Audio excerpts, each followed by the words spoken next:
Call the meeting to order of the Management Committee here on December 14th.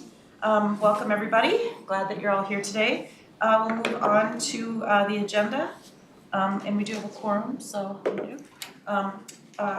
Without any objection, unless there are some changes that somebody wants on the agenda, without objection, we'll just move forward and that is approved. The next item is that we've got approval of our draft November 9th minutes and our draft minutes from the November 30th Management Committee meeting. Everybody's gotten those in advance and had a chance to read them. Are there any changes or edits that you'd like to suggest? Questions? All right, seeing none, I'd entertain a motion to approve. Let's take them both at the same time. Approve both November 9th and November 30th draft minutes. Is there a motion? Moved by Barber. Second. Seconded by Gonzalez. Is there any other questions, discussions? Seeing none, all those in favor say aye. Aye. Those opposed, no. And that passes unanimously. We'll now move on to our non-consent business reports of our standing committees. Our first item on the agenda here is 2022-337. It's a joint item, and it is a 2022 budget amendment for Metro Green Line Extension. And we've got Nick Thompson, who's here today, and Ed Petrie. So welcome. Thank you for being here today. Appreciate your laying this one out for us. And committee members. So we're going to talk today about business item 2022-337, which is a budget amendment for the Metro Green Line Extension. A little bit of background on this item, which was at Transportation Committee earlier this week. If you recall, in January of 2022, the council brought forward that we identified that the Metro Green Line Extension project had encountered unexpected costs and schedule challenges, and that would require additional project funding over what we had in the budget. At the time, we shared with the council that we estimated that an additional $450 to $550 million in new funding would be needed for the project, and then the project schedule would be updated with an expected revenue service date in 2027. As part of that presentation, we were updating the council on our progress with our civil contractor in reaching a settlement. And we had a corresponding business item related to settling with the civil contractor. And that we reached a settlement agreement with the civil contractor that adopted the new schedule and resolved several outstanding issues in March. Since that time, as we have progressed the project strongly on schedule, for what we agreed upon there, we are now at the civil construction. As the year comes to complete, we are about 70% done with the project. There are major portions of the project, if you were out there today, that you that look complete or ready for our technology and systems integration. Brought forward that we identified that the Metro Green Line Extension project counted unexpected costs. Okay. We're good. I'll figure it out. It's all good. Voice sounds familiar. I know. Last time we shared with the council that we estimated that. There we go. There we go. Well, we know it's working. Way to go, Greg. The back keeps everything here flowing for our folks out in the community to watch along. So the other thing we brought forward, as we working with our funding partners, how we're going to approach that funding gap. The council did take action in the spring, approving $50 million in federal formula funding for the project, and $30 million through the Hennepin County that has been made available to the project. So the first $80 million of the funding need for that amount was identified and has been put to use through various actions by the council and amendments to the project budget. We have been working with our funding partner in Hennepin County to find additional sources of revenue to fill this gap, to complete the project. We know the benefits of this project are still there. We want to complete the project and move forward. So what's before you today is an amendment that adds $111 million of council federal funds, again federal funds, to the capital improvement plan for the Metro Green Line Extension. This includes $100 million of Coronavirus Response and Relief Supplemental Appropriation Act of 2021 funding. We have referred to that as the Kooistra funding in the past. And an additional $11 million of federal funds that we anticipate will be available to the council from federally funded regional projects that are completed and have come in under budget. The Met Council has already been awarded these Kooistra funding from federal government in 2021, and they are executed in an FTA grant. So including these in the Metro Green Line project will be contingent upon amendment from FTA, and they're not available to use on the project until that amendment occurs. After, assuming the council completes the actions needed to this, we will approach amending that grant with FTA later at the end of this month. We've already begun discussions with them about what steps are needed to amend those grants. With the FTA approval of an additional budget amendment, will come, we'll then bring back another action to this council to move it from the CIP to our authorized capital program. Typically, we anticipate that will be roughly 3 to 4 months after we submit the grant amendment application to FTA. As part of the proposed funding solution that we're talking about today, the Hennepin County Board will also consider action tomorrow that increases their local contribution to the Green Line project by $100 million.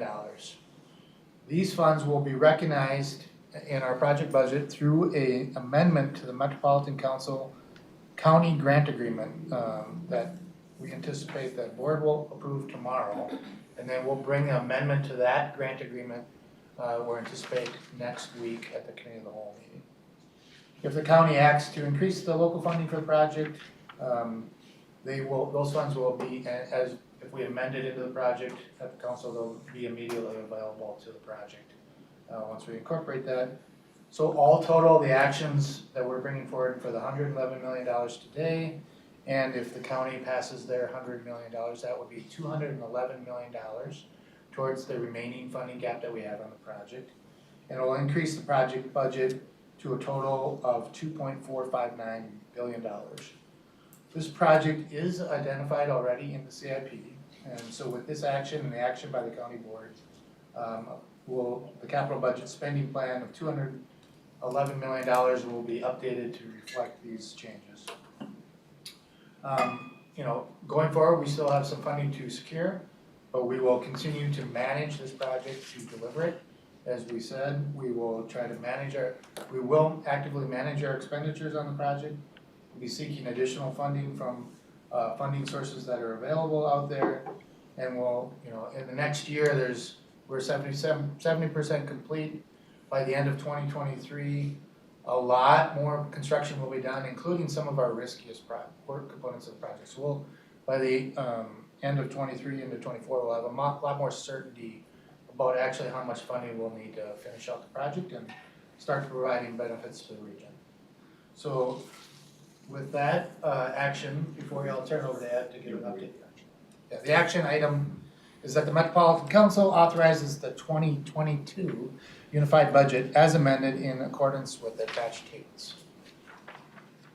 Great. Are there any questions, or Ed, should we just go right to you? Or if you want to ask questions to Nick first, and then. Okay, I think that would be good, then we can focus on your information. Are there any questions from the committee for Nick?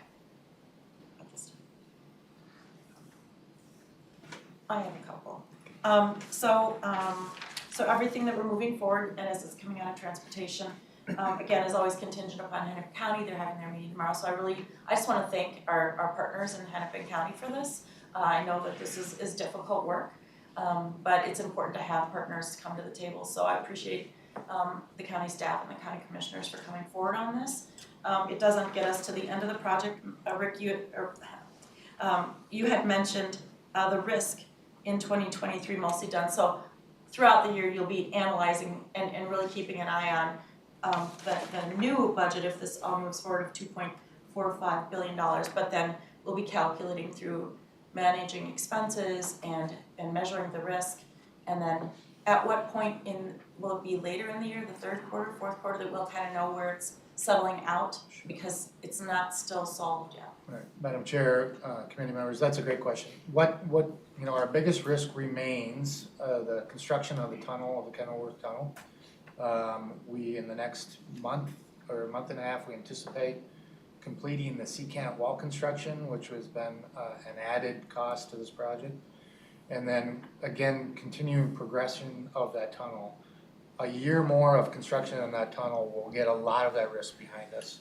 And so we're fairly confident we'll have a lot more certainty about meeting the schedule, getting a lot of the risk behind us because we have completed a major portion of the work. And then the remainder of the work, the other components of the project outside of the Kenilworth Tunnel, a lot of that will be completed. And so those risks will be retired or known. And so that's why we've really thought that 2023 brings a lot more certainty about what the final kind of budget needs will be needed to complete this project. And at this time, I know we've had to push the project back, but we're still saying a 2027 project, but we're gonna continue to always manage that timeline too with our people out in the field who are working on this. Yeah, so our goal would be to open it before that, and we want to be conservative in that until we get these risks behind us. But the sooner we can finish it, we start providing the benefits to the riders, but it also really controls our costs if we can complete it early, because there's a lot of costs that are just related to time. Sure. And if we can finish up that work, some of our technical and professional costs will be reduced. So we are actively managing to that time. And I mean, I would be remiss if I didn't ask, just for people who are listening in and all of our constituents, and the $100 million that's coming from the Kooistra funds that we've already received in 2021, that's going to be moved into this project. But we've all done our due diligence to know that it's not going somewhere else, and we're comfortable with that. Madam Chair, committee members, that'll be part of what I'll discuss. Okay, great, perfect. Absolutely. All right, and again, I would just say, we're 70% completion. We'll have another huge chunk of that done in 2023, and I think I said this in the spring. For people who love this project, this is not fun, and for people who don't like this project, this is not fun. We're solving a problem here with our partnership in Hennepin County. So, but the project needs to move forward. There is no undoing of the project because there's a huge expense with that. We're mandated to do things, and I'm just reminding people who might be listening in that there's no let's just stop. So those are all of the factors I think that are weighing on everybody who's got a stake in this to see it through the finish line. So. Madam Chair, before I turn it over to Ed, I'll just do a little teaser that tonight at the council meeting, we'll be giving a sort of a year-end update of progress from the project team, including the development that is occurring around the stations. And nearly $2 billion of planned or permitted or constructed work has been related directly to this investment of the region in this project. So you'll see some of these benefits occurring already for the region, and we'll be able to talk about that too in terms of, in addition to the benefits to riders and other development that will occur once it's open. Great. Any questions that might popped up? All right, Ed, the floor is yours. Yeah, great. Thank you, Madam Chair, committee members. I'll go through my portion, then we'll be open for additional questions if there are any as we go through it. First of all, I just want to make a comment that the total budget will be $2.495 billion. Okay. Just want to make that correction. That's in the business item. Thank you. One of the things that Madam Chair, you had mentioned about the federal funds. One of the things that we do within the transportation division is we do a multi-year forecast, where we forecast the current year and then the next two bienniums out. So total of 5-year forecast. We do use those federal funds within our operating budget. The last forecast that we did was back in July of 2022. That was based upon the February forecast of motor vehicle sales tax from the state of Minnesota and our 2021 year-end audited statements. At that point in time, we forecasted a deficit out in state fiscal year 27 of about $63 million for our transportation division. Like I mentioned, we watch these very closely. We will do a forecast like this at least twice a year, because we get motor vehicle sales tax in February, an update, and an update in November. So each time that triggers, we'll do an automatic update of our forecast so we know where we're at. Our next forecast will be coming in February of 2023. So in November 2022, we received the new forecast from the state of Minnesota for motor vehicle sales tax. That with some other changes I'll talk about brought us down to a deficit of about $161 million. So we had the movement from the 63 down to the 161. And then you can see then the movement of the federal funds to the Green Line project. That's about that is $100 million. Brought us to an adjusted forecast of about $261 million. It's a total of $198 million change between July and November.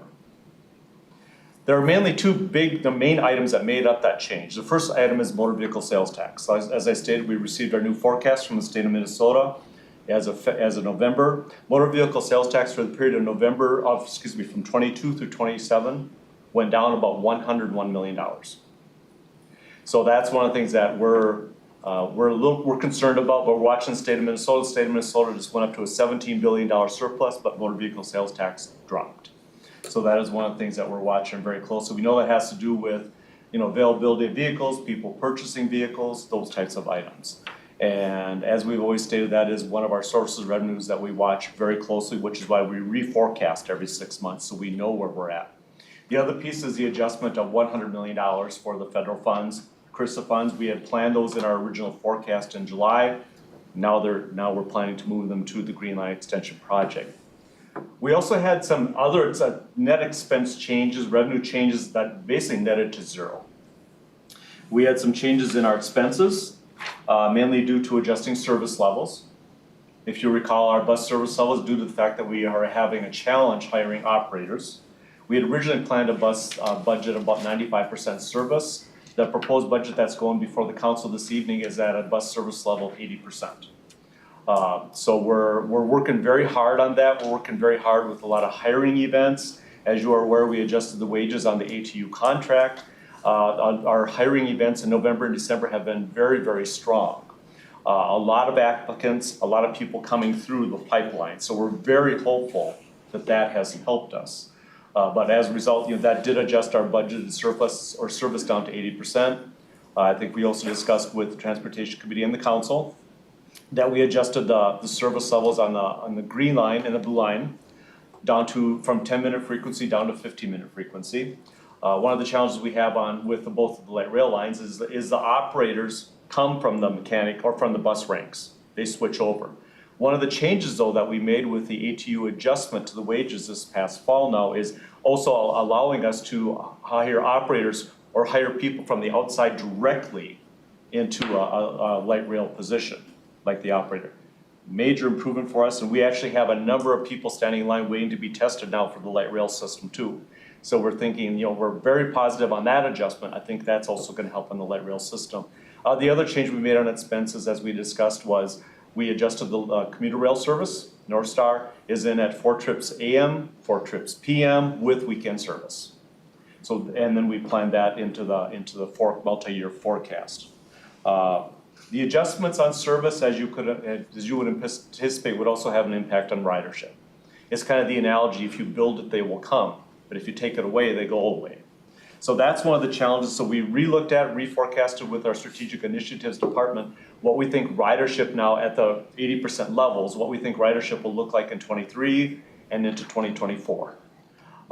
So we're hopeful that if we bring on the operators, we can start bringing the service back up. That will bring the ridership back. But we had to make an adjustment with the ridership levels. We also then had some adjustments to our overall with our current revenue contract relationships and some other minor adjustments in some of the other expenses. And we also reflected the adjustments with the police. If you recall, we not only made an adjustment with the ATU, but also with our police department. So with all these adjustments, that nets to $198 million. But if you want to look at it at an upper level, the two main adjustments are motor vehicle sales tax and then the $100 million going to federal funds. One of the things I want to point out though is that with our July forecast and with the November forecast, we are still balanced through state fiscal year 25. So that's one thing that's still, through the diligence that we've done working at the council, we're still balanced through 2025. And with Madam Chair, committee members, Nick and I would stand for any additional questions. Are there any questions? Councilmember Barber. Thank you, Madam Chair. Just a couple of things. First of all, I really want to thank all of the people that have been involved in the discussions in coming up with this current agreement, both from the Met Council side and Hennepin County side. There's been a lot of work and a lot of effort put into this. Very much appreciate everyone's efforts. I know when you look at what's on the screen right now that you look at going into a structural deficit as soon as 2026, but when you all first joined the council, you probably heard me howling very loudly that the concern was we were gonna see, like, Councilmember Gonzalez, this man, that we were gonna run into a structural deficit in 2022. So, but for the COVID stimulus funding packages, we wouldn't have the opportunity to have some flexibility going into 2025. So, still don't like this just gives me a new handout to walk around giving to everybody in the future. But I think, there's some opportunities hopefully to figure out how we fund some of these operational gaps going forward.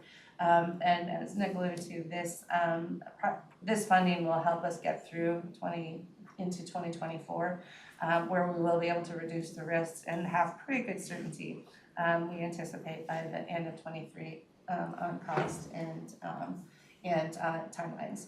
And while we know that this doesn't cover everything, I think that we'll continue to work with our partners to address the funding gap, because we know there will be an additional funding gap remaining. But we, at this point, we think we have a good agreement in place. I'm really thankful to the commitments we've had from Hennepin County, at council ourselves, and the federal government that have gotten us here. And this is just a great opportunity for us to continue to advance the project without having things that could increase even more the cost and timeline. Thank you, Councilmember Barber. Any other questions? Councilmember Barber? Thank you, Madam Chair. I forgot to mention, it passed unanimously through Transportation Committee on Monday. Anything else? Yeah, I just really appreciate your comments, Councilmember Barber. I mean, again, this is not easy for anybody. Nobody likes to see numbers in parentheses, and especially when they get bigger and bigger. And, oddly enough, it's because of the, Kooistra, the COVID money that's come in that I think in many ways, not just for Met Council, but all states and local units of government that have been spared some very horrible, hard decisions, because I don't think our fiscal cliff was the only one out there based on some of the things that I've heard in other units of government. So the challenge will simply be, I'm gonna make an assumption, but I'm gonna validate it. Are we getting any more COVID money? I think that, we don't know what the future holds. Of course, the state legislature will be doing their thing this session, but at least having the numbers out there, like Councilmember Barber said, this is where we're at and this is what we need to solve to. And I think dealing with facts is really important. There's a lot of history, there's a lot of emotions, there's a lot of people on all sides of this, but we've got a project that needs to move forward, so. Is there anything else? Councilmember Gonzalez. I'll just repeat what I said at the Transportation Committee meeting. As a historian by training, got my degree at Minnesota State Mankato, Go Mavericks. I learned about the history of the railroads here in Minnesota back in the 1850s, 70s, and all the challenges that were occurring at that time. The difficulties in securing funding, the bankruptcies that came into place, but without that investment at that time, 150 years ago, Minnesota would not be the state that we have right now. It's because of the foresight and perseverance of the folks 150 years ago that continued with the development of the needed infrastructure that we have, the society that we have right now. So we have to think of all these investments in the long term, not just the next budget cycle, but the next couple of centuries. And this is an investment for the ages, and I think it's the right thing to do. Thank you, Councilmember Gonzalez. Anything else? All right then, the motion before us is that the Metropolitan Council authorizes the 2022 unified budget as amended in accordance with the attached tables that we've all received and all of the information we were given here today. Is there a motion? So moved, Madam Chair. Moved by Barber, is there a second? Seconded by Lee. I will support this to move it on to the council. And I just wanna, again, thank everybody who's come together to try to figure out a solution on this. It gets us past another step, but there's more work to do. And so we're all gonna have to bring our best selves forward as we continue to figure out how to get this project to ribbon cutting. So I'll be watching the numbers carefully. All right then, all those in favor say aye. Aye. And those opposed, no. And that passes unanimously. So that'll come to the council then next week, The 21st. the 21st. Okay. Great, thank you for your Thank you. time and appreciate that report. right, now we are on to item 2022, 325, City of, is that where we're at? No, that's the wrong agenda, sorry. Sorry, wrong meeting, that's the next meeting. I knew that sounded funny. 281, adopt the resolution number 2022-22. We've got Director Barajas here and we've got, both are together, okay, great. And then we've got Charles Carlson, Director of MTS, so welcome. Oh, and Michelle here as well, Manager of Public Involvement. So both items 281 and 323, we'll take those up now, thank you. Thank you, Madam Chair and council members. The first item relates to public purpose and public expenditures. So council spending of public funds is restricted to items aligned with the council's statutory authority.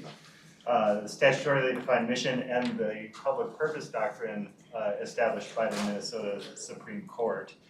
And while costs for public involvement, including survey research, have long been critical to and part of the council's work, fulfilling this mission, these expenditures are not explicitly stated in the 2016 council resolution authorizing expenditure of public funds in accordance with the public purpose doctrine. So as a best practice and as a proactive measure, resolution 2022-22 is proposed. So this update would amend the previous resolution by explicitly stating that expenditures for community and customer involvement are of value to the council and constitute a public purpose. The resolution includes added categories of payment for these types of activities, including stipends and service product or cash value gift cards. The proposed action adopts this resolution and directs the regional administrator to implement procedures accordingly. And this work would include establishing appropriate controls and approvals, and as well as asset management, how we purchase cards, the details of transacting the business, to help ensure stewardship of public funds. So one important note on this item is that this resolution does not enable incentives or other compensation for advisory committee members to the council. Those committees serve without compensation as required by state law 473-127. So these survey tools and these research incentives are often used in connection with council research efforts, and I'll turn it over to Lisa to share more detail on how these advance regional interests. Thanks, Charles. Good afternoon, Madam Chair, committee members. As you've heard, I know in many committees, you're hearing often from us about reports that we're doing on a variety of different activities. While Charles mentioned research, we also do a significant amount of public involvement, which Michelle will speak to, especially as we dive into our 2050 planning process. We want to be appropriately prepared to actually engage with the customers as or residents of the region, as you are expecting us to do. Further, a third bucket of work that we also are considering as part of this as well is just our own program evaluation. There's a number of different types of programs that we put out, whether it's part of our housing administration and the programs offerings that we have there, or local communities offerings, and folks who aren't our direct customers like the local governments, but the folks who are on the receiving end of those grants, of how that works for them and what sorts of activities or barriers could improve or need to be overcome as part of those programs. So you have heard, I know, over the course of your time as council members about a variety of research activities where we've used different methods of trying to engage with our public and residents and customers, whether that's our travel behavior inventory, our focus groups for visitation to regional parks, or people who aren't visiting regional parks and gathering focus groups as part of that work, our residents who are enrolling in our HRA's Community Choice Program. These are just some of the examples of the types of work where we are regularly engaging and asking significant amounts of time for people to share their expertise and their experiences with our programs as part of us a better understanding what is working and what isn't working in the region. It's why our colleagues in our budget and finance realm could be speaking to what we expect in ridership and working working with our strategic initiatives folks, because we know or have confidence in the level of data that we're able to collect and measure because of the types of activities that we're able to gather. But we still suffer in some areas. Focus groups are hard to get people to commit to those times, and being able to provide incentives only increases our participation rate in that work, which would then of course increases our confidence in the data that we're able to collect. So I really appreciate the opportunity today, and I'll turn it over to Michelle to speak more to public involvement. Thank you, Lisa. Madam Chair, members, I'm Michelle Fure. I'm the Manager of Public Involvement here at the Council. I'll just add to what Lisa and Charles have said to emphasize that it's really important from a public involvement perspective to be conscious of the time that people spend giving us their lived experiences and other feedback. And what we're really doing here is assessing the value that presents to the Council and notes the way that we can acknowledge that value. And at least compensate them in some way for the time that they expend on behalf of our decision making. As a best practice in the field of public involvement, which includes survey research and other research methods, as you've heard here today, and this is really just putting into practice more intentionally and formally that best practice. So we're excited to be able to be here today and bring this before you. And I really thank you for the opportunity to be here to talk about this, and turn it back over to Lisa. Charles will take it away from us. Okay.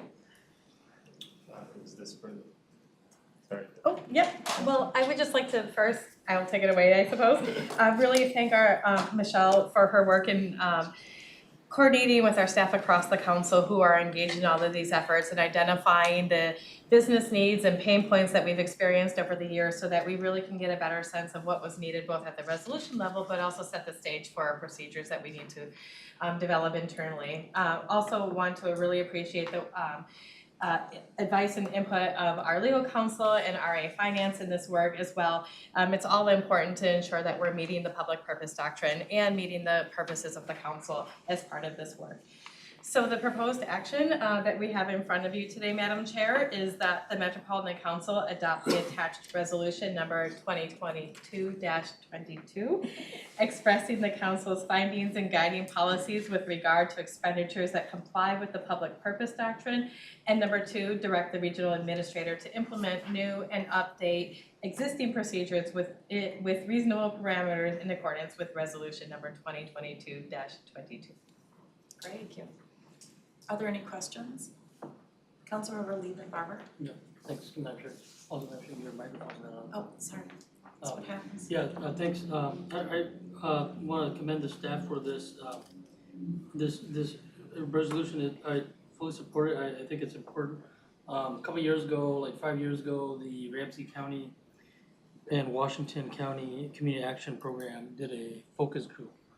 And I was one of the participants, and they did it they hired Wilder Research to do the focus group, and I believe that, if I recall, they gave us each a gift card, and Wilder was very conscious and thoughtful about this, because for those of us who work in nonprofit and who work in community, oftentimes when institutions go out into the community, especially white institutions, when we interview folks for their wisdom and their knowledge and to learn from their lived experience, it seems like if we're just asking for free labor, it's extractive. It's an extractive relationship, and so it's important that we value and honor the people's time and give them some kind of compensation. So I fully support this resolution, and I thank the staff and the Office of General Counsel.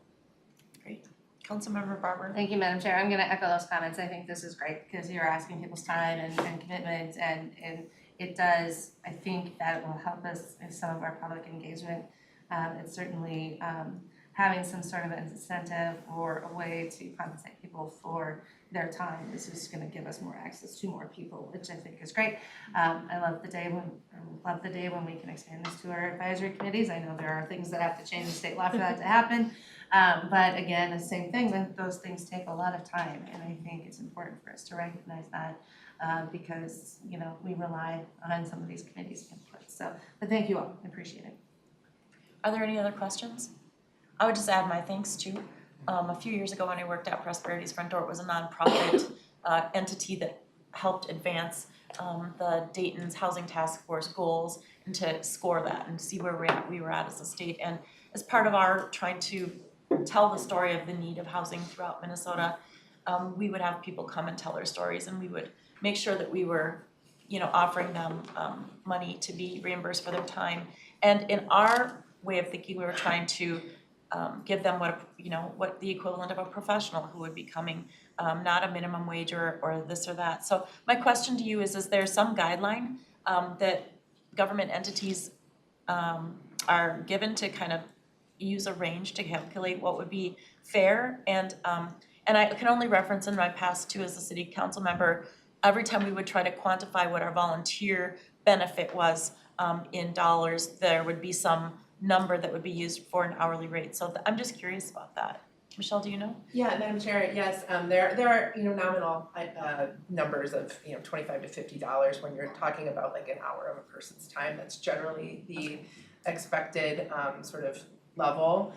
We do anticipate in the procedure that we're going to put together a scale that identifies that if a person is spending a significant amount of time, that obviously they might be eligible for more. But we really want to be conscientious of the fact that we're stewards of public finances here, and we want to make sure that those are very clear in terms of how we identify those things. So we'd be looking at other best practices as well, but there is kind of an expected sort of bottom of about $25 to $50 at a time. Okay, great. I think as long as that's somewhere written in a policy or procedure, that really helps as people come and go at the council too, so. Great. Are there any other questions? Councilmember Pacheco? Yeah, I seem to, Madam Chair, recall that most state advisors were like $50 for the meeting, and I don't know if they covered mileage, for example, but there was the recognition that once you were appointed, it was $50 a meeting as per diem. The other thing is that this is an exchange basically. I mean, when I was in chair of the Clues board, we had a number of times asking for people that sit on boards or asking people from our staff to go testify here or there. And it's, they're busy and they have the talent, but there's an exchange of information that goes on with the purchase of the service, if you will. And so I think that we gain more than we actually expend in this kind of process. Completely agree with that. And I would add, I don't know how often we get into the situation where people have dependent children and they don't have care for them. If there's a way to offer something for folks to bring a child along, and maybe there's a place or a person that can help manage that. I know that some of those folks, at least, in my history, get left out of the process because they don't have it, but those are also important voices. So whatever we can do that fits within these policies would be good. Councilmember Lee. Thank you, Madam Chair. Something I forgot. I have a nonprofit colleague who works at McKnight who used to work for the mayor of LA many years back, and she was in charge of a particular board commission. And with the mayor's support, she was able to move the committee's meetings from outside of the downtown space so that when folks come into meetings, community members don't have to pay for parking. And so that's something logistically to consider, that we have to go meet people where they are so that they don't have to come here and pay for parking. Excellent point. And hopefully we can give them Metro transit passes too, or whatever need be. Anything else? All right, so we've got a motion before us that the Met Council adopt the attached resolution 2022-2 expressing the council's findings and guiding policies with regards to expenditures that comply with the public purpose doctrine, and 2, direct the regional administrator to implement new and update existing procedures and reasonable parameters in accordance with resolution number 2022-22, which we've got attached, which is part of the motion. Is there, I'd entertain a motion to approve. So moved by Pacheco. Is there a second? Second. Seconded by Barber. Any further discussion? Seeing none, all those in favor say aye. Aye. Those opposed, no. That passes unanimously. So thank you for that. And you've got another item for us as well. Thank you, Madam Chair and council members. Item 2022-323 relates to the same topic. Here the only change to policy 2-2 is that we update the reference to the council resolution and the business item of the previous item that was just passed. So the proposed action here is that the Metropolitan Council adopt an updated version of FM 2-2 Finance and Asset Management Policy, reflecting the references to Resolution 2022-22, expressing the council's findings and guiding policies with regard to expenditures that comply with the public purpose doctrine. Great. All right, any questions on this? Seeing none then, do I have a motion to approve the proposed action as stated by Charles? So Moved by Lee, is there a second? Second. Seconded by Gonzalez, any further discussion? Seeing none, all those in favor say aye. Those opposed, no, and that passes unanimously, so great work, we really appreciate it, and all of you for deepening that engagement. I know when this council came on, you hear it from all your new councils, I'm sure, but there was just so much emphasis to meet people where they were at and to really deepen that engagement. This is another step to help people really show up and help us guide our work, so thank you. Thank you. Alrighty. We are now on to the 2023 and 2024 sole source hardware and software maintenance services. Again, we've got Craig here's with us, Chief Information Officer.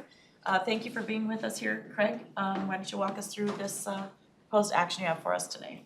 Absolutely, thank you, Madam Chair and council members. This is the same week action because of lack of quorum on the 30th. Annually, the Information Services Department brings forward to council a sole source approval, which permits the council to spend up to the amount defined in the attached addendum of vendors by vendor. This takes care of ongoing support and maintenance necessary to continue operating the respective systems. These systems were overwhelmingly procured through a competitive process, most of which a number of years ago. So this continued maintenance is critical to the operations of the council daily. We bring this to you in an annual process in order to alleviate administrative overhead for the council and to create improved transparency. A slight twist this year is that we are bringing you 2 years of approvals at once rather than one. This will further alleviate some of the burdens on our team, allowing us to continue a multi-year effort we've been engaged in to reduce our dependencies on sole source agreements. And I'm pleased to say we've made a lot of progress recently in that regard. So the number of vendors on this list continues to dwindle each time we bring it forward to you. May I address any questions? Yeah, are there any questions? Councilmember Gonzalez. Just more for my information. So the action is for maintenance and support for systems that are already in place. But you mentioned that those systems were acquired a number of years ago. The majority of these systems have been acquired actually rather long ago, some as many as 15 years. Are we doing the analysis of whether buying new stuff will make more sense than continue to repair? Absolutely, that's a kind of a cornerstone of the effort we're kind of investing energy in right now. We feel every system should have a life cycle, and that system should be evaluated on that life cycle. So maybe for some big, really difficult to install enterprise systems, that life cycle could be 10 years or maybe a little bit longer. Maybe for some small, less critical systems, it could be a couple of years. And so we're working with our partners that use these systems day to day to move those systems into a productive cycle of evaluating. We can't do them all at once, that would be overwhelming, but we have had a lot of progress in doing that recently. Okay, thank you. Great question. Any other questions? All right, I just want to thank you for your great work on this. You're making tremendous strides and we're very, very grateful for it. So with that, we've got the proposed action before us that the Metropolitan Council authorize the regional administrator to make ongoing maintenance, hosted services, and support service payments as sole source purchase orders in an amount not to exceed $12,900,307. This includes installment software and hardware as listed in our attached 2023 and 2024 information services sole source vendor list. Is there a motion to approve? So moved. Moved by Gonzalez, is there a second? Second. Seconded by Lee, any further discussion? Seeing none, all those in favor say aye. Aye. Aye, those opposed no, that passes unanimously. And you've got another item for us today. Yes, thank you, Madam Chair and council members, for this opportunity to bring 2 items to you at once. This is a interesting story, at least by IT standards. So I'm not sure how high a bar that is, but I'll try to add some context to it. I don't want to get too high level, but what is the council's network? You know, the thing we use to move internet around and everywhere. Well, for most organizations, it's as simple as making sure your iPads have access to the internet, et cetera. And for an organization with maybe 4,000 employees, half of them frontline, first-line employees, half of them more office-centered employees, you would expect to have a network about 1/15 the complexity of what the council does. So it was actually a very unique standout facet of the council, because in addition to, making sure we can send emails, our network serves an incredible diversity of other purposes, geographically spread across the 7-county area.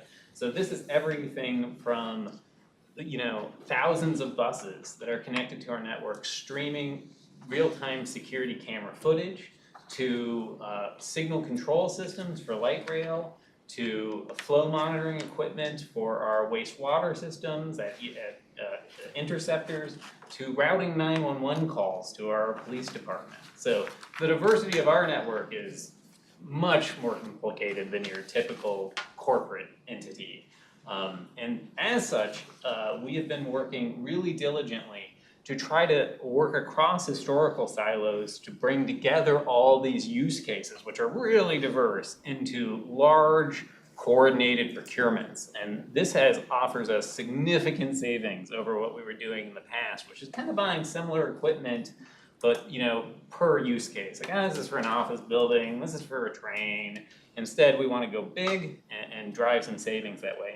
And luckily, we had a lot of success in this. In really April 2021, we were able to do a solicitation after almost a year of planning. This was really hard to connect these. This is thousands and thousands of pieces of equipment across hundreds and hundreds of locations, some of which people don't even physically go to very often.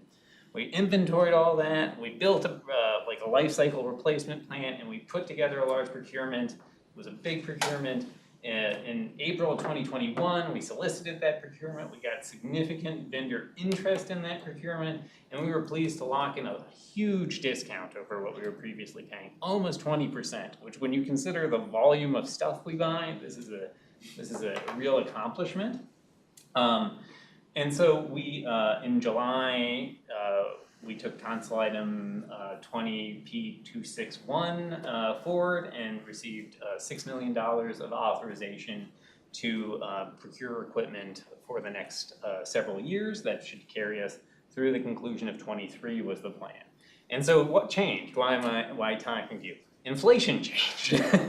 And this is a really new experience for us in IT, because we generally have inverse inflationary pressures when it comes to equipment. Our people always get more expensive, but our equipment typically gets cheaper. Worst case, it stays the same price. And so what we've experienced, though, is that the global chip shortage is really significantly impacting us in this particular area. While the chip shortage, we maybe don't feel it as much in our daily lives, because now you can get the newest iPhone and you can still buy a laptop, which none of those things were possible 2 years ago. The reality is that the world of chip production is actually divided into two big markets. One market, consumer devices, right? Another market tends to be a little older in its technology it uses, enterprise devices. And this is where cars compete. So 15% of the global chip market for enterprise devices goes to automotive industry, for instance. And these things are tried and true devices, tested a long time, tend to use an older technology, unlike your iPhone. You wouldn't want to carry one of these around. And why do we want a slightly older technology? Because we want this thing to be rock solid. Because if you get a car recall, that's a big deal to go out and pull all that stuff back. If we have a device fail on the light rail, we might be interrupting service. So we need the most rock solid, tried and true technology. Unlike the auto industry, though, basically our network equipment is just chips. It's chips in like a thin metal box, right? The auto industry, if a chip that was $5 goes to $10, you're selling a $30,000 car. There's a lot of room to absorb that margin. Unfortunately, basically all I buy is chips, if that makes sense. And so a change in this one component is basically a change in the core cost of the equipment we are purchasing.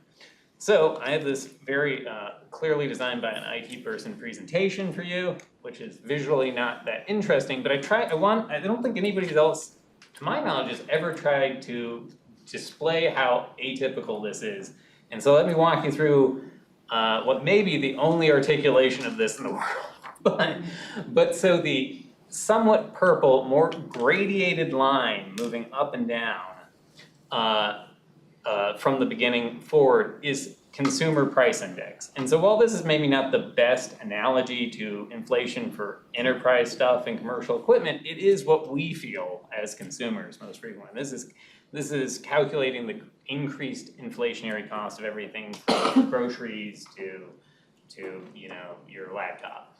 And we're used to this moving around in IT, but it doesn't typically impact things. So this time scale starts in 2020. So this is when we start planning our big procurement. And you will see the other lines are all typical costs for our IT equipment.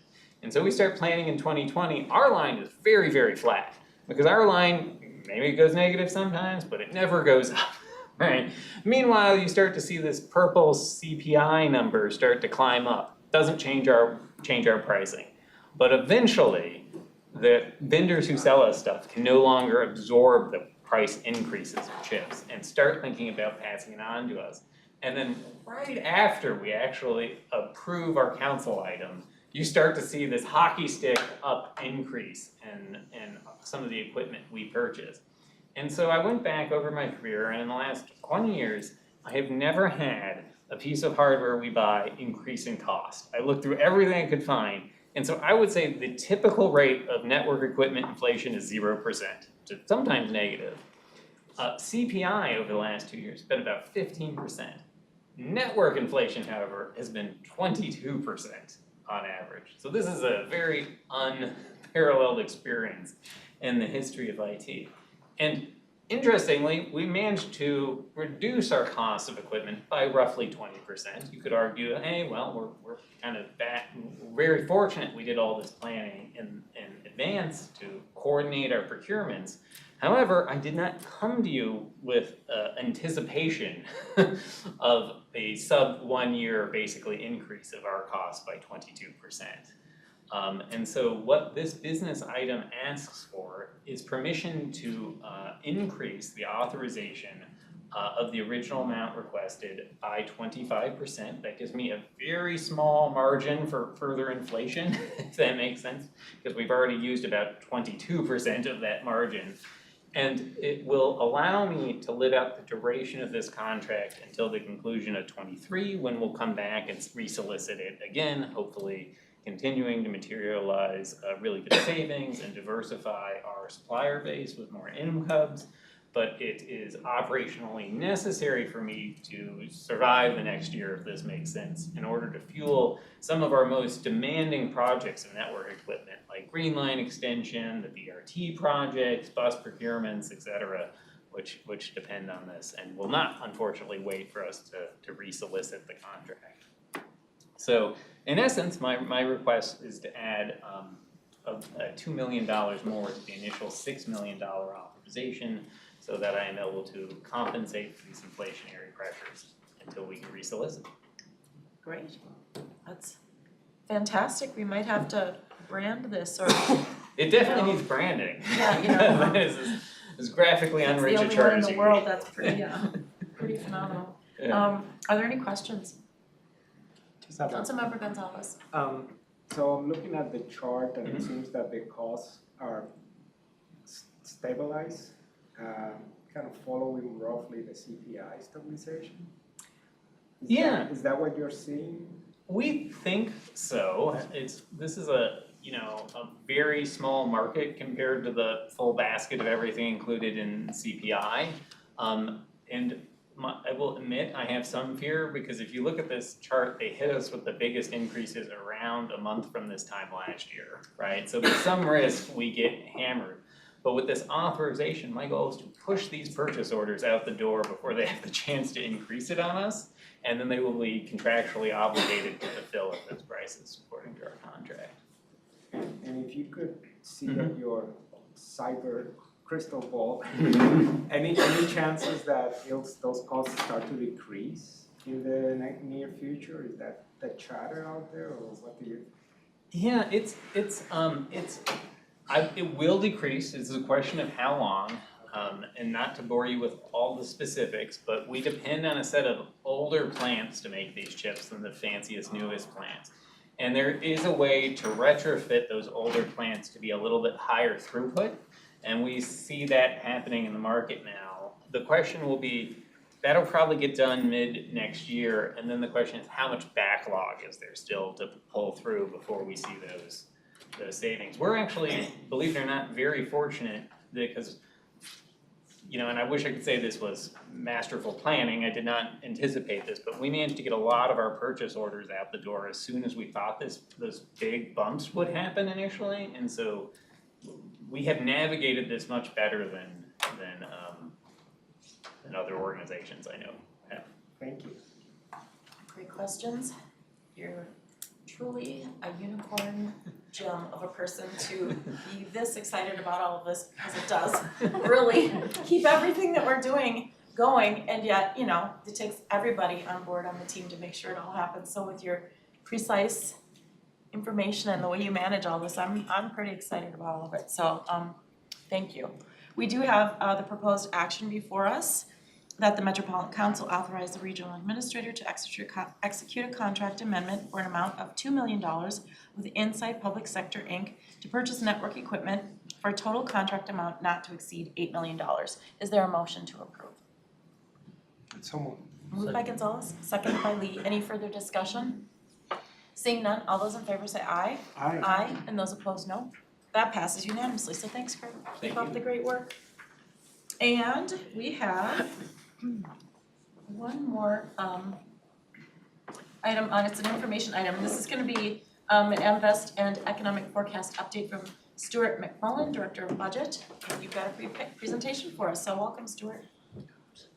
Thank you, Madam Chair. Good afternoon. I'm Stuart McMullen, Director of Budget and Operations here at the Council. I'm going to talk about the state forecast and the MVest forecast. Of course, the public headline is that the state released their forecast last Tuesday, December 6th, and the state surplus increased from an already astonishing $9 billion to almost $18 billion, an amount that there's really not a perfect adjective to describe that amount. The focus here is going to be on the motor vehicle sales tax forecast, or MVest, which provides direct support to our transportation programs and was not an improvement from the previous forecast. The summary here is of the November forecast, and Lori, if you could switch to the. No, you have the control. Appreciate that, thank you. The summary here is of all the MVest dollars that come into the council. They include the amounts we have budgeted for operations, the amounts we have that go to the suburban transit providers, and the amount we set aside as part of our budgeting reserve policy. This table reflects state fiscal year, July to June, and first, it's the time of year when you have a lot of economists commenting on the forecast, and they always do on the one hand and on the other hand. So we're going to start with the glass half full version. If you looked at the forecast that was done in May of 2020, right as the pandemic was rolling out, at that time we were told to plan on a reduction of almost $100 million from what we had been told to plan in February of that year.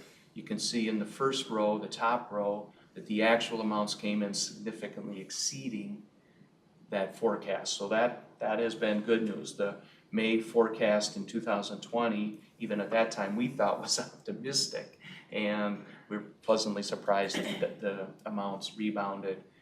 State fiscal year 22, the actual amount ended up being $355 million, which is $11 million less than the forecast had predicted, in which we had built our 2022 budget on. So with that, I'd go to the second row, the November 22 forecast, and first point out this is the first time they forecast fiscal years 26 and fiscal year 27, what'll now be the tail years for this year's legislative session. For the 3 years that we can compare forecasts, which are 23, 24, and 25, the forecast ranged from 4.6% lower to 5.1% lower than the February forecast, and 4.3% to 6.7% lower than the November 21 forecast. This is a loss of $50 to $55 million over those 3 years in invest funds that would come into the council during those 3 years. Also, if you look at state fiscal year 26 and 27, we're usually told to plan on an increase of 5% per year. That's the historical average and the planning estimate that the Department of Revenue has us use. Here the growth is 2.9% and 3.24%. So if you compound a lower base and a lower growth rates, the loss to the council is $121 million over the 5 years that were forecast and are built into the financial modeling that Mr. Petrie and Mr. Thompson described earlier to this committee. So kind of shifting gears in kind of the presentation here, this has been the what, kind of going to the TED Talks version of why. The revenue is a function of two things. It's the price and the volume. The price part of the equation has been good unless you're buying a new car.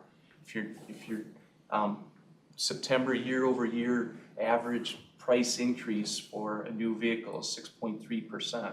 An average new car is now, this will be news to Mr. Bance, who talked about something in the 30,000. Average price of a new car is $45,600 right now. So price is prohibitive. The volume is still constrained by supply. Inventory is better than it has been at dealerships, up 44% from the previous year, but that is comparing just an awful 2021. The anecdote I used this time last year, Walser Toyota had 0 cars on their lot and a wait list of 484 people who had paid money to purchase a new car. Ideally, at that point in time, they'd have had 600 new cars on their lot. So we're comparing inventory that's better now to an unsustainable place a year ago. So auto production is increasing. The chip shortages that Craig alluded to are still there. They're lessening, but they are still there. Low inventory, high interest rates, driving the price up and the volume down. So those are the factors that are impacting the MVEST forecast. And stop there, see if anybody has questions. Are there any questions? And the average sales price of a car, is that just new? That's a new new cars? car. Yeah. Madam Chair, that's a new car. Yeah. Used cars, a hot market right now, or hot used cars, yeah. All right, anything? Okay, keep going. Oh, Councilmember Gonzalez. I just had a question about the model then, if we're seeing so much fluctuation on the forecast. Is this gonna be the new reality and we need to rework the model that we use for the assumptions? Madam Chair, committee members, it's an outstanding question. I'm not certain that the volatility is even new here, with the exception of kind of the May one. We've always experienced a good deal of volatility, and it's the reason that drives our budgeting practice, which is to set aside 5% every year and then use that to kind of cushion the amount that would come in next year or the year after. So we're hedging our bets, if you will, in our budgeting practice by doing that. The volatility has been there from year to year. If you look, you can see in the chart, they go up and they go down quite a bit, and it's usually frustrating inverse to the state forecasts and other economic factors. It kind of goes often the other way. When the economy's good, our numbers aren't as good. Thanks. Anything else? Okay. Councilmember Lee. Yeah, thanks, Madam Chair. And, we're in this hard place because some of these factors are way outside of our control. Like, for example, the only reason we don't put more sanctions on Russia is because they mine so much of these precious metals and make so many of these chips for example, in Europe, Airbus buys so many of these chips from Russia directly that if we were to further sanction Russia, that all of these things would rise astronomically. So what's happening in Ukraine is also impacting all this stuff that's outside of our control as well. It's an outstanding point, Madam Chair. Keep going, sure. With that, we'd just like to highlight the changes that will be in the final budget that will be proposed tonight. You will all consider from the public comment budget that was put forth in October. First of all, we've incorporated the change that was described in the MVest budget. We've also reduced the local government revenue in the transportation budget. The counties are limiting, at this point, their share of local support to a 3.15% increase, not equally sharing the revenue and expense gap that had been in the public comment budget. This reduces the contribution by local governments, and also, as Mr. Petrie had described earlier, reduced ridership primarily due to the reduction in service levels, which are driven by our ability to staff at our desired levels, reduces the fare revenue. So to offset those revenue items, we've increased the use of federal pandemic funds. We've added $28.1 million in federal pandemic money in the calendar year 23 budget in Metro Transit for those changes, and added $12 million in federal pandemic relief funds to the Metro Mobility budget. Nothing else has changed in the Metro Mobility budget. We just are accelerating the draw on planned federal pandemic funds to essentially draw them down quicker. The resulting total draw of federal pandemic funds is in calendar year 23 is $110 million now. 37 million in Metro Mo, 34 million in commuter rail and light rail, and $40 million in bus operations. So those are the most material changes in the final budget as compared to the public comment. We gladly answer any questions you might have on that. Are there any questions? Councilmember Barber. Thank you, Madam Chair. No questions. Thank you for sharing this information and going into a little more detail. I think it's helpful for everybody. Back on my soapbox a little bit about this now, which made Councilmember Gonzalez smile again. And so one of the things that we really need to be talking with our legislators soon, and we don't know what's in the governor's budget yet going forward, but typically we've been funded for our transit funding through one-time money. And this really, really highlights the need for us to have something with tails that extends into the future. So we can plan. Any organization can plan better when they know what they're working with, and with just sort of influx of one-time money, it just doesn't help us plan as efficiently and effectively as we could. So, that would be my one plea to everybody. Hopefully we'll see something reflected in the governor's budget. And I know there's a lot of talk about what this might look like, but I'd ask you all to be good advocates. I would just second everything that you've said, and we've been living on one-time money, big one-time money to get us through, but there's a fiscal cliff, we all know that. And I really appreciate those comments, because this is no way to, be, as the, MPO, it's no way to, be planning for, the critical systems that we have when it comes to transportation and transit. So I agree with that. Just one quick point, and I know we're running out of time. Again, the local support on the reduced local revenue and Metro Transit budget, 1.1 million. On that point, I think that's where you're making the point that the local support, our partners, are we in contract with them for the 3.15? Is that an agreed to amount for annual inflation, or was that something that was legislatively determined? Madam Chair, members, that we renegotiate the contract. I believe it's every year. So the existing contract has been for an equal share of that gap, and this year the negotiations with the county have been, Mr. Petrie is going to correct me in a moment here. They have stipulated that they would not increase their support more than 3.15%, so we pulled back the money. And Madam Chair, I'll clarify, it is the counties. I was gonna ask that question. It's not one. And we don't know which one, because you said just the county. Yeah, it's So, counties. But it's counties, that was a good clarification, Councilmember Barber. Ed, did you have something to add? The Madam Chair, committee members, Ed Petrie, once again, Metro Transit. We have a master operating funding agreement, it's called a MOFA, Master Operating Funding Agreement with counties for light rail, blue line, green line, and commuter rail. And it's with the counties of Ramsey, Hennepin County, and Anoka County. The master operating funding agreement is at a base plus an annual 3.15% increase factor. It was a 5-year agreement that started in 2018. It'll go through 2022. It automatically then renews at the 3.15% factor.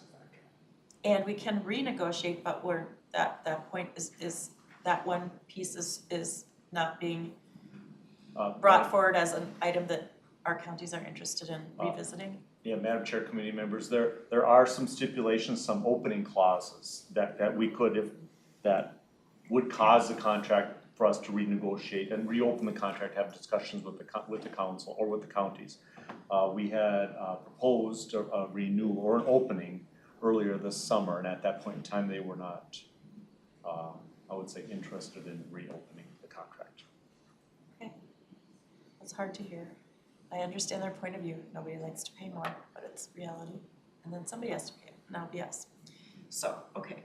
Are there any other questions on all of this information? Councilmember Gonzalez? Just a quick comment, and I just wanna say that, echoing what Councilmember Barber said is, you know, she was in the council before I came up, and I've been hearing the same comments about the budget, the way in which our funding structure is not sustainable in the long term. And that was before COVID, that was before all the other things that had happened. So I'm just saying this is not a surprise, or shouldn't surprise anyone, that when we have crises, then the budget cliff accelerates, and we are finding the situations that we're finding. So for 4 years I've been hearing the same thing. It's time that something gets done. And I'm getting off my soapbox. Well, and Councilmember Gonzalez, I really appreciate that, because for somebody who's been in local government for over 20 years, we've known this. It's just been, I used to call it the roller coaster. You know, here we go, you know, and it's kind of a crapshoot. Are we gonna get money or not? And that is very difficult for any government entity that is trying to plan out further than a year or two, especially capital programming, and then of course the operations, which are really the tails that we have to pay attention to and maintenance. So appreciate that. We'll be out there telling people our story. Like, it's an exciting one, but it matters. It does matter. Any other questions? All right, thank you very much for this presentation. We appreciate it. We've come to the end of our agenda. Is there, Councilmember Pacheco? I just want to comment, Madam Chair, Yes. and members here, is that at the previous meeting, we talked about going out for bid for the banking and Oh, yes. and instructed and worked with staff on this, and Mark, you want to report on what's happened since then? You sent a nice email out. I just want to make sure people understand.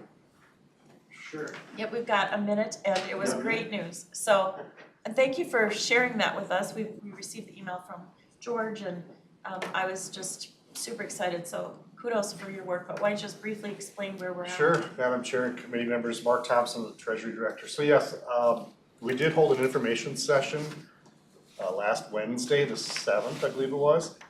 And we invited 9 banks and 8 showed up, which was great.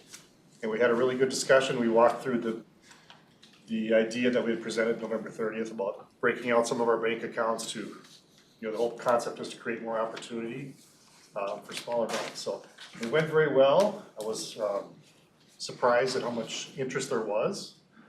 And I think every one of them commented that they can't wait to see the RFP and they expect to be involved. So that's great news.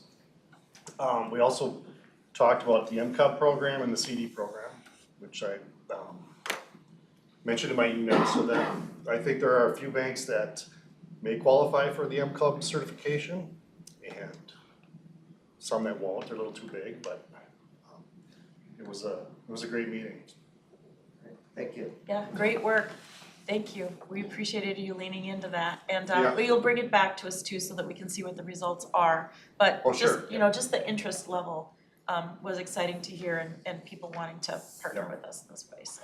And the good news is, I met with another bank today. We have 3 or 4 banks that are very interested in the CD program, so. Sweet, And one is a CDFI. I know nice. you Okay. very well. Well, great work. Thank you very much. Okay, without Thank you. any objection and no other business come before this body, we are adjourned.